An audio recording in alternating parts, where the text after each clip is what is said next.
I wish I would have learned this 10 years ago because it would have kept me from replacing this washing machine seal. Cost about $150, but it was worth it to get the mold and smell out of my washing machine. By the way, if you're interested in how to replace a washing machine seal, I'll post up there and down below where you can see that video.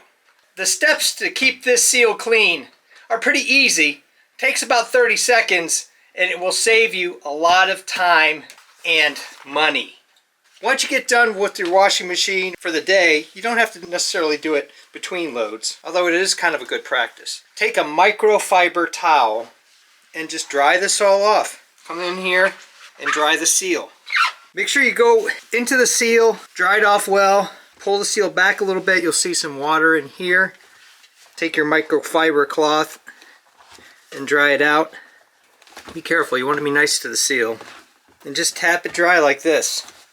And make sure you can get as much of the moisture as you can. We keep the washing machine door cracked open like this. We don't completely shut it.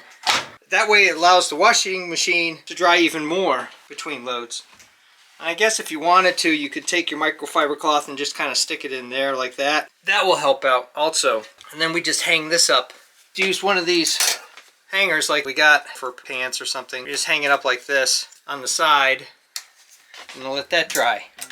Thumbs up and comments, always appreciated. Thanks for watching. If you're interested in all sorts of home repairs and home fixes, designs of all kinds, making and breaking things, I even do costumes, cosplay, and props.